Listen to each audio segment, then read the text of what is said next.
பாவம், நீ ரொம்ப நல்லவன் கட்கி. அதனாலதான் உன்னால் அந்த ஸ்ரீசக்கரத்தை வசப்படுத்திக்கவே முடியல. இப்பெல்லாம் நல்லவங்களுக்கு காலமே இல்லை கட்கி. சில காரியங்களை நாம சாதிச்சுக்கணும்னா மனசுல சுயநலம் நிறைஞ்சு இருக்கணும். அகங்காரம் தலைக்கு மேல தலை விரிச்சு ஆடணும். உடம்புல ஒவ்வொரு அணுவும் வெறித்தனமா இருக்கணும். இதுல எதுவுமே உன்கிட்ட எனக்கு தெரியலையே. நீ என்ன சொல்ற மாரியப்பா? நேரடியா சொல்லணும்னா, நீ இதுவரைக்கும் செஞ்ச கண்கட்டி வித்தைகளை பார்த்து எனக்கு உன் மேல நம்பிக்கையே வரமாட்டேங்குது. அதையெல்லாம் கொஞ்சம் நஞ்சம் வித்த தெரிஞ்ச சின்ன பசங்க கூட செய்வாங்க. அங்க ஒண்ணு இங்க ஒண்ணுன்னு அதிசயத்தை நிகழ்த்துறவங்க ஜாதிக்கு ஒருத்தன் வீதிக்கு ஒருத்தன் கிடைப்பான். ஆனா கடிக்கையோட விசேஷம் என்ன? கடிக்குள்ள அப்படி என்ன சக்தி நிறைஞ்சு கிடக்கு? அது சரி, நீ ஒரு மிகப்பெரிய சக்தி வாய்ந்தவனு நாங்க நினைச்சுக்கிட்டு இருக்கிறது வெறும் எங்களுடைய கற்பனை தானா? இத்தனை நாடா நானே இந்திரன் நானே சந்திரன் நாய்க்குட்டி மாதிரி என் பின்னாடியே சுத்திக்கிட்டு இருந்த. அப்பெல்லாம் இந்த மாதிரியான வார்த்தைகள் உன் வாயில வரலையே. இப்ப என்ன புதுசா? 2 பேர் மனசுலயும் என்ன இருக்கு? உன் மேல எனக்கு இருக்கிற மரியாதை இன்னும் குறையல. உன்னுடைய சக்தி மேல எனக்கு இன்னமும் நம்பிக்கை இருக்கு. நாம 3 பேரும் ஒன்னு சேர்ந்தா ஸ்ரீசக்கரம் நம்ம கைக்கு வந்துடுன்ற நம்பிக்கை இருக்கு. அதுக்கு காரணம் நீதான். உன் சக்தியை வச்சுதான் அது மேல நாம உரிமை கொண்டாட முடியும். நீ ஒன்னு யோசிக்காத. நீ சொல்ற வேலையை செய்யறதுக்கு நாங்க 2 பேரும் தயாரா இருக்கோம். நீ நாங்க என்ன செய்யணுங்கிறத மட்டும் சொல்லு. அந்த காரியம் எவ்வளவு கடினமானாலும் சரி, அந்த ஸ்ரீசக்கரம் கிடைக்கிறதுக்காக அதை செய்யறதுக்கு நாங்க தயாரா இருக்கோம்.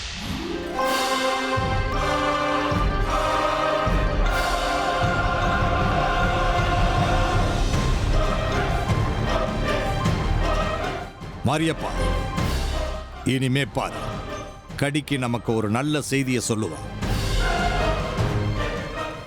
அது யாரா இருந்தாலும் சரி, அவங்கள புகழ்ந்து பாராட்டி தூக்கி வச்சாதான் நம்ம காரியம் நடக்கும். நல்லதே நடக்கும் அமிர்தா.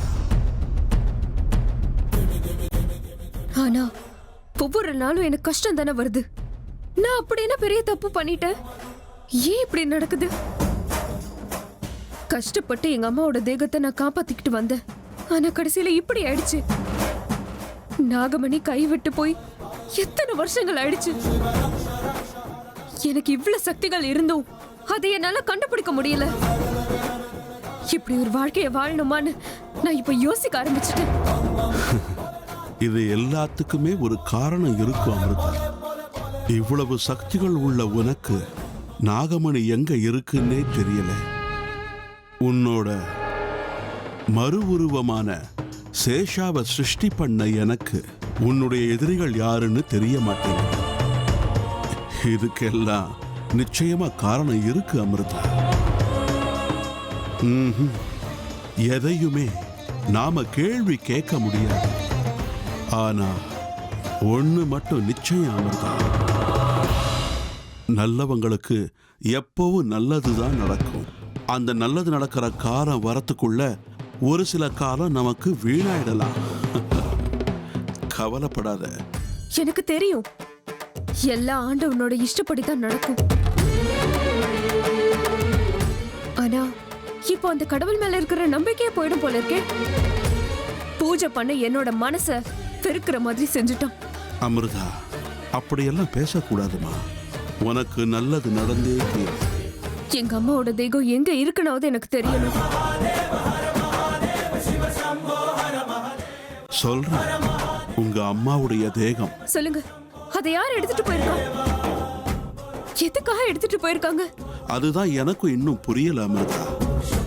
அம்மன் ஏன்னு தெரியல, ஆனா அத தடுக்கறாங்க. அம்மன் தடுக்கறாங்களா? ஆமா, சக்கராபுரியில இருக்கிற திரிபுர சுந்தரி அம்மன் தான்.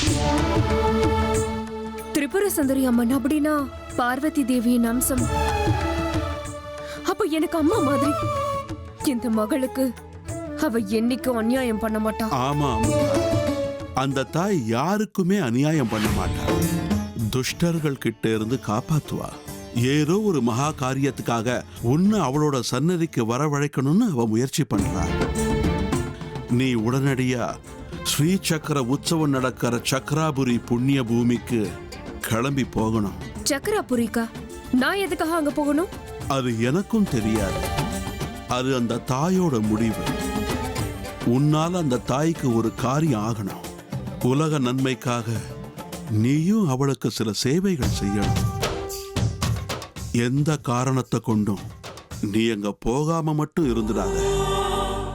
நீ அங்க போனா உங்க அம்மாவுடைய தேகம் எங்க இருக்குன்னு அந்த தாயே சொல்லிடும். துஷ்டர்களுடைய கூட்டம் ஸ்ரீ சக்கரத்தை அபகரிப்பதற்காக முயற்சி பண்ணிக்கிட்டு இருக்காங்க. அந்த தாய் சங்கடத்துல இருக்கா. அவளுக்கு உதவி செய்ய நீ போய்த்தான் ஆகணும். உன்னால அவளுக்கு உதவி கிடைக்குமோ இல்ல அவளால உனக்கு உதவி கிடைக்குமோ அதை அவதான் முடிவு பண்ணணும். தாய்க்கு சேவை செய்ய இந்த மகள் எப்பவும் தயங்க மாட்டான். என்னால என் தாய்க்கு உதவி செய்ய முடியும்னா அது எனக்கு கிடைச்ச அதிர்ஷ்டம். அம்மா இந்த பொண்ணுக்கு நல்லது செய்வான்ற நம்பிக்கையோட நான் இப்ப கிளம்புறேன். ஆனா அமிர்தா, நீ எச்சரிக்கையா இருக்கணும். துஷ்டர்கள் கூட்டம் உனக்கு தொந்தரவு கொடுக்கலாம். அந்த அம்மனோட சேவையில என் உயிர் போனாலும் கவலைப்பட மாட்டேன். என் உயிர் போனாலும் அது போய் சேர போறது அந்த தாயோட பாதத்துல தானே.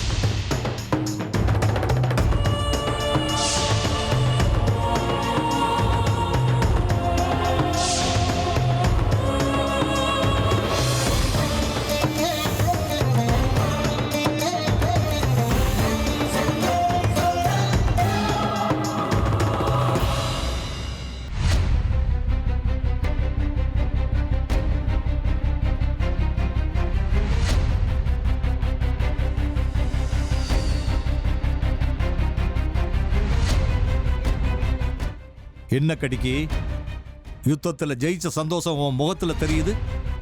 ஏதோ ஒரு பெரிய காரியத்துக்காக எங்களை தயார் பண்ற மாதிரி இருக்கு. நீங்க தானே சொன்னீங்க யாராலையும் செய்ய முடியாத மகா காரியத்தை நான் செய்யணும்னு. அந்த காரியத்தை செய்யலான்னு தான் கிளம்பிட்டேன். மறுபடியும் அம்மன் நடுவுல வந்து பிரச்சனை பண்ண மாட்டாங்கல்ல? இது அம்மனுக்கே பிரச்சனை கொடுக்கக்கூடிய ஒரு விஷயம். அவளுடைய சக்திகளை கட்டி போட்டு அவளை நிலகுலைய செய்யக்கூடிய ஒரு காரியம்.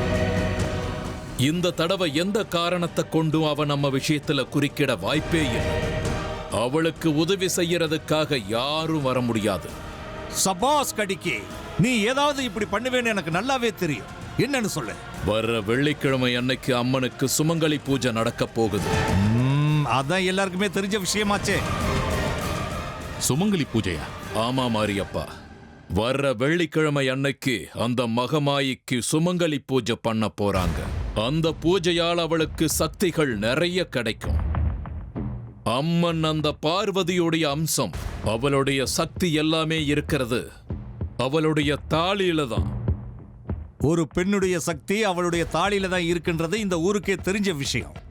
அதுக்குத்தானே சுமங்கலி பூஜையே பண்றாங்க. அந்த பூஜை பண்ணும்போது அம்மனுக்கு சக்தி இன்னும் அதிகமாகும்.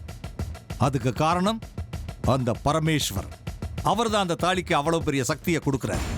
இந்த விஷயம் சக்கராபுரியில் இருக்கிற அத்தனை பேருக்குமே தெரியும். அந்த சக்தியை வச்சுதான் அந்த தாய் நம்மளை கட்டி போடுறா. அதை விட்டு வேற ஏதாவது இருந்தா சொல்லு. சொல்றேன்.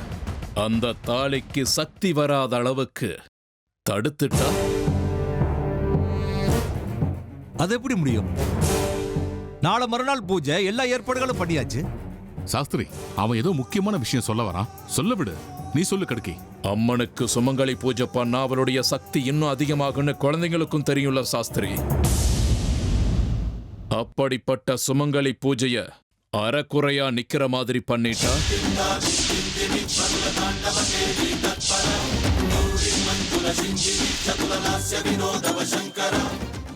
நீ இப்ப என்னதான் சொல்ற? தெளிவா சொல்லு.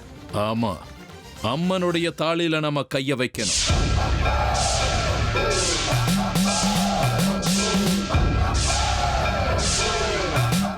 நடக்க போற சுமங்கலி பூஜையில பரமேஸ்வரன் தான் அந்த தாலிக்கு மொத்த சக்தியையும் கொடுப்பான்னா நாம் அந்த தாலியவே அங்கிருந்து எடுத்துருவோம்.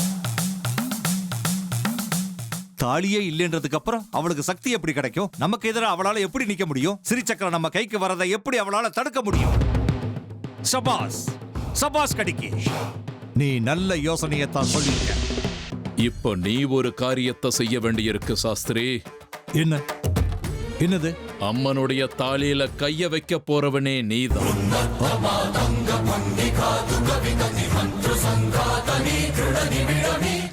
அம்மனுடைய தாலியில நான் கை வைக்கணும், அதுக்கு வாய்ப்பே கிடையாது. இந்த காரியத்தை நான் என் கையால செய்ய மாட்டேன். சாஸ்திரி, நீ ரொம்ப சுயநலமா யோசிக்கிற.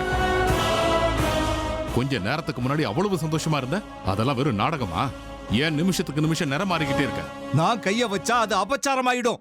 உடம்புல போட்டிருந்த பூணூலை தூக்கி போடும்போது ஏற்படாத அபச்சாரம் இப்ப இந்த காரியத்தை செய்யறதுனால ஏற்படுமா? அந்த அம்மனை உன் கையால கட்டி போடும்போது ஏற்படாத அபச்சாரம் இப்ப ஏற்படும்னு நினைக்கிறியா? என்னைக்கு அம்மனை மூளையில உட்கார வைக்கணும்னு கங்கணம் கட்டுனியோ அன்னைக்கே உன்னுடைய ஆச்சாரம் உன்னை விட்டு போயிடுச்சு விருப்பாக்ஷா. இனிமே இதுதான் நம்ம பாதைன்னு தெரிஞ்சதுக்கு அப்புறம், ஸ்ரீ சக்கரம் தான் நம்ம லட்சியம்னு தெரிஞ்சதுக்கு அப்புறம், போற வழியில என்ன வந்தாலும் நாம தைரியமா எதிர்த்து நிக்கணும். இல்லனா நாம கனவு கண்ட ஸ்ரீ சக்கரம் கடைசி வரைக்கும் கனவாவே மறைஞ்சிடும். சுயநலம்தான் முக்கியம்னு கிளம்பியாச்சு சாஸ்திரி. பாவம் புண்ணியம் எல்லாத்தையும் மூட்டை கட்டி பரன் மேல தூக்கி வச்சிடு. ஸ்ரீ சக்கரம் வேணும்னா நீ இந்த காரியத்தை செஞ்சுதான் ஆகணும். முடியாதுன்னா சொல்லிடு, நான் வேற வழிய தேடிக்கிறேன். வா மாரியப்பா.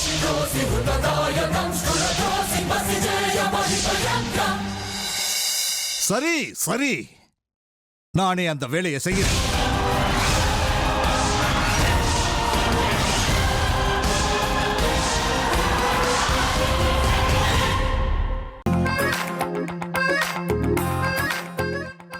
என்னங்க காஃபி?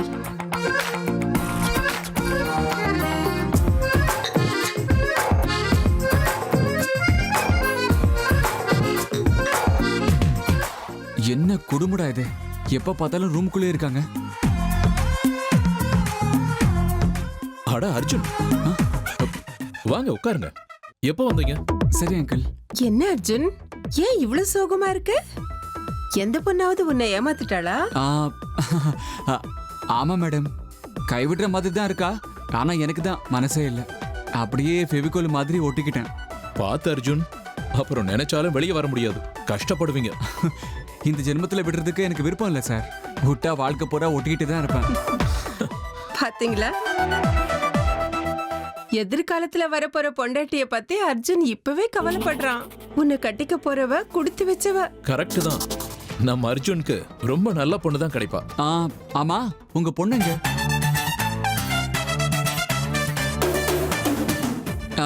இல்ல, மந்திரம் ஊதுவத்தி வாசனை மண்ணிடிக்கிற சத்தம் எதுவுமே கேட்கலையா? அதனால தான் கேட்டேன். அதெல்லாம் இருந்துச்சுன்னா அவங்க இருக்காங்கன்னு அர்த்தம், அதெல்லாம் இல்லைன்னா அவங்க இல்லைன்னு அர்த்தம். அதான். ஆமா, உங்க பொண்ணால வீட்டுல நிம்மதியா இருக்கவே முடியாதாமா? ஏன் கேக்குறீங்க? உங்களுக்கு ஏதாவது பிரச்சனையா? பிரச்சனையான்னு கேட்டேன். உங்களுக்கு எனக்கு பிடிச்சா வீட்ல இருப்பேன், இல்ல ரோட்ல இருப்பேன். வேணும்னா கோவிலுக்கும் போவேன். அதையெல்லாம் கேட்கறதுக்கு நீங்க யாரு? உங்களுக்கு என்ன உரிமை இருக்கு? அமிர்தா, அர்ஜுன் ஏதோ விளையாட்ட கேக்குறாமா, அவ்வளவுதான். விளையாட்டெல்லாம் வீட்டு வாசப்படிக்கு வெளியே இருக்கணும், வீட்டுக்குள்ள இருக்க கூடாதுமா. அது மட்டும் இல்ல, இவர் முகத்தை பார்த்தாலே எனக்கு பிடிக்கல. சம்பந்தமே இல்லாம தேவையில்லாம என்ன பத்தி எல்லாம் பேசுறது எனக்கு பிடிக்கல. ரொம்ப கோவம் வருது. அமிர்தா, என்னம்மா உனக்கு என்னாச்சு? ஏன் உனக்கு அர்ஜுன் மேல இன்னைக்கு இவ்வளவு கோவம் வருது? காரணம் கேட்காதீங்க, நான் சொல்ல மாட்டேன். எனக்கு இவர்கிட்ட பேசுறதுக்கு சுத்தமா பிடிக்கல. அம்மா, நான் 2 நாளுக்கு வெளியூர் போயிட்டு வரேனே. ஐயோ கடவுளே, 2 நாளா? என்ன நீங்க இப்படி சொல்றீங்க? 2 நாள் நீங்க இல்லாம எப்படி இருக்குது? அது நீங்களும் மேடமும் அமிர்தா இல்லாம ஒரு நிமிஷம் கூட இருக்க மாட்டீங்கல்ல, அதனால தான் அமிர்தா இல்லாம எப்படி இருக்கிறதுன்னு கேட்டேன். அம்மா, பக்கத்துல சக்கராபுரியில திரிபுர சுந்தரி அம்மனோட கோவில் இருக்கு. நான் அந்த கோவிலுக்கு போயிட்டு வரணும். திரிபுர சுந்தரி அம்மன் கோயில் மகமாயுடைய கோயில் தானே? அந்த கோயில் எங்களுக்கு நல்லாவே தெரியும். வருஷ வருஷம் அந்த கோயில்ல அம்மனுக்கு சுமங்கலி பூஜை நடக்கும். அதுவும் இல்லாம இன்னும் கொஞ்ச நாள் அங்க ஸ்ரீ சக்கர உற்சவம் நடக்க போகுது. ஆமா, அந்த கோவில் தான்ப்பா. நேர்த்திக்கடன் நிறைவேற்றத்துக்காக நான் அந்த கோவிலுக்கு போக வேண்டியிருக்கு. அதுக்காக தான் உங்களை பெர்மிஷன் கேட்குறேன். தாராளமா போயிட்டு வா அமிர்தா. அங்க லலிதா அண்ணி சேகர் அண்ணான்னு இருக்காங்க. அவங்க எனக்கு நல்லா தெரியும். நீ அவங்க வீட்டுல தங்கிக்கலாம். வேணும்னா அர்ஜுனை உன் கூட கூட்டிட்டு போ. வேண்டாம். சரோஜா சொல்றத கேளு அமிர்தா. அவ்வளவு தூரம் நீ எப்படிமா தனியா போவ? அர்ஜுனும் கூட வந்தா உனக்கு உதவியா இருக்குமேமா. இல்ல, இந்த காரியத்துக்கு நான் தனியா தான் போயாகணும். எனக்கு மத்தவங்களோட உதவி எதுவும் தேவையில்லை. என்னை ஆசீர்வதிச்சு அனுப்புங்க, அது போதும். ரொம்ப முக்கியமான வேலையா நான் போறேன். நல்லது நடக்கணும்னு ஆசீர்வாதம் பண்ணுங்கம்மா. எனக்கு அது போதும்.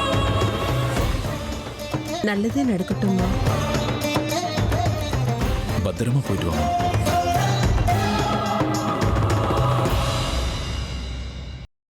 என்ன சார் அநியாயம் இது? அவங்க மனசு புண்படுற மாதிரி நான் ஒரு நாள் கூட நடந்துக்கல. அப்படி இருந்தும் அவங்க என்ன பார்த்தாலே ஏதோ நாகப்பாம்பை பார்த்த மாதிரி சீறிக்கிட்டே இருக்காங்க. அர்ஜுன், அவ ஏதோ குழப்பத்துல இருக்கா போல இருக்கு. நீ எதையும் மனசுல வச்சுக்காதப்பா.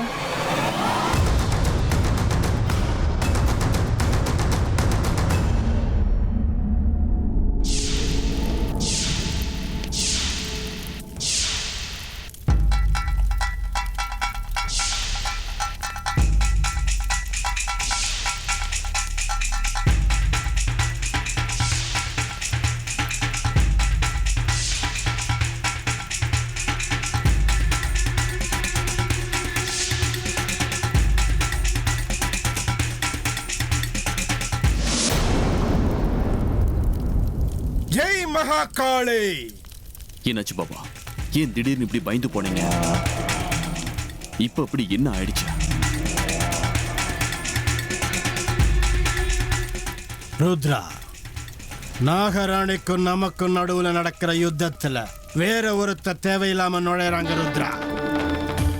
வேற ஒருத்தவங்க நுழையறாங்களா?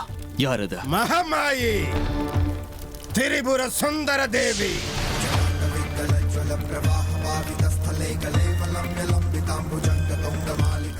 அந்த நாகராணி இப்ப மகமாயியோட ஆதரவை தேடி போறா ருத்ரா. எனக்கு புரிய மாட்டேங்குது பாபா. என்ன நடக்குதுன்னு கொஞ்சம் தெளிவா சொல்றீங்களா? ருத்ரா, சில நேரங்கள்ல என் சக்தியை நினைச்சு நானே பெருமைப்பட்டுக்குவேன். அதே மாதிரி சில நேரத்துல எனக்குள்ளேயே பல சந்தேகங்கள் ஏற்பட ஆரம்பிக்கும். இது என்னுடைய பலமாவும் இருக்கலாம், என்னுடைய பலவீனமாவும் இருக்கலாம். எங்க போனா அந்த நாகராணி எங்கேயோ போய்கிட்டு இருக்கான்னு என் ஞான திருஷ்டிக்கு நல்லா தெரியுது. ஆனா எப்படியாவது அவளை நெருங்கணும்னு முயற்சி பண்ணும்போது நான் தோத்து போயிடுறேன் ருத்ரா. அதுக்கு காரணம் அந்த நாகராணி என்ன அளவுக்கு சக்தி வாய்ந்தவளா இருக்கிறது தான். இப்ப அது பத்தாதுன்னு திரிபுர சுந்தரியோட ஆதரவை தேடி போய்கிட்டு இருக்கான். எதுக்காக பாபா அவ அங்க போகணும்? இப்ப நாம என்ன பண்றது? அப்படின்னா நமக்கு தோல்விதானா? ருத்ரா, மனிதனுடைய பிரார்த்தனைக்கும் தவத்துக்கும் கடுமையான முயற்சிக்கும் அடிபணியாத கடவுளே இல்ல ருத்ரா. ஆனா அவ எந்த காரணத்துக்காக அங்க போறான்னு தெரியல ருத்ரா. ஒரு விஷயம், எந்த முக்கியமான காரியத்துக்கு அங்க போறான்னு என்னுடைய ஞான திருஷ்டிக்கு புலப்படுது ருத்ரா. இப்போ நம்ம என்ன பண்ணணும் பாபா? அந்த நாகராணிக்கு மகமாயியோட அருள் கிடைக்காத அளவுக்கு நாம செய்யணும். சக்கராபுரியிலேயே அந்த நாகராணியோட கதையை நாம முடிக்கணும். இப்ப அவளுக்கு வேற வழி கிடையாது ருத்ரா. யோசிச்சு பாரு. நீங்க இவ்வளவு தூரம் சொன்னதுக்கு அப்புறம் நான் என்ன பாபா சொல்றது? வாங்க சக்கரபுரிக்கு கிளம்பலாம்.